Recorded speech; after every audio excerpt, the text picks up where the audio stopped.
பெற்றிருக்கிறோம்.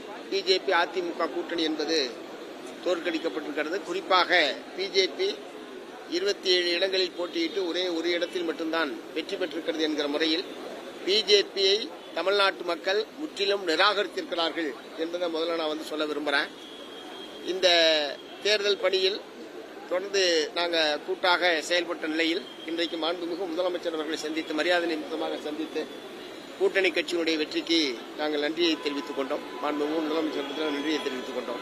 எந்த கட்சிக்கு பெரும்பான்மை கிடைக்கல, தமிழக வெற்றி கழகத்துக்கு கிடைச்சிருக்கிறது, அறுதி பெரும்பான்மை கிடைக்கிறதுல மற்ற கூட்டணி கட்சிகளோட பேச்சுவார்த்தை செய்வதற்கு வாய்ப்பா இருக்கு.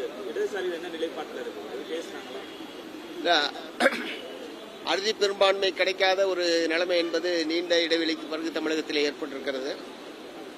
அது சம்பந்தமாக ஒரு தனி பெரும்பான்மை பெற்றிருக்கிற கட்சி என்கிற முறையில் அவர்கள் இன்னும் வெளிப்படையாக என்ன செய்ய போகிறார்கள் என்பதை வெளிப்படையாக அவர்கள் இன்னும் சொல்லவே இல்லை.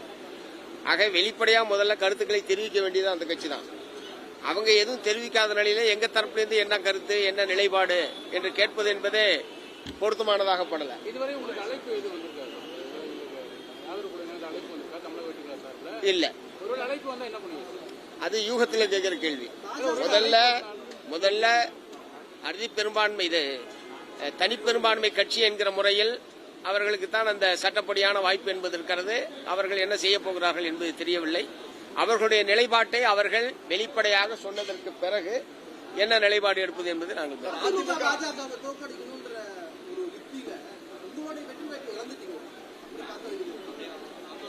இல்ல. எங்களுடைய நோக்கம் மெயினான நோக்கம் மதச்சார்பற்ற முற்போக்கு கூட்டணியுடைய பிரதானமான நோக்கம் அதிமுக பிஜேபி கூட்டணியை தோற்கடிக்க வேண்டும் என்பது அதில் நாங்கள் வெற்றி பெற்றிருக்கிறோம். ஒரு எதிர்பாராத இந்த தேர்தல் முடிவு என்பது ஒரு முற்றிலும் எதிர்பாராத முடிவு, அவர்களே கூட எதிர்பாராத முடிவு. அப்படி இருப்பினும் தமிழ்நாட்டு மக்கள் ஒரு அறுதி பெரும்பான்மையை எந்த கட்சிக்கும் எந்த அணிக்கும் வழங்கவில்லை என்பதுதான் இப்ப ஏற்பட்டிருக்கிற நிலைமை.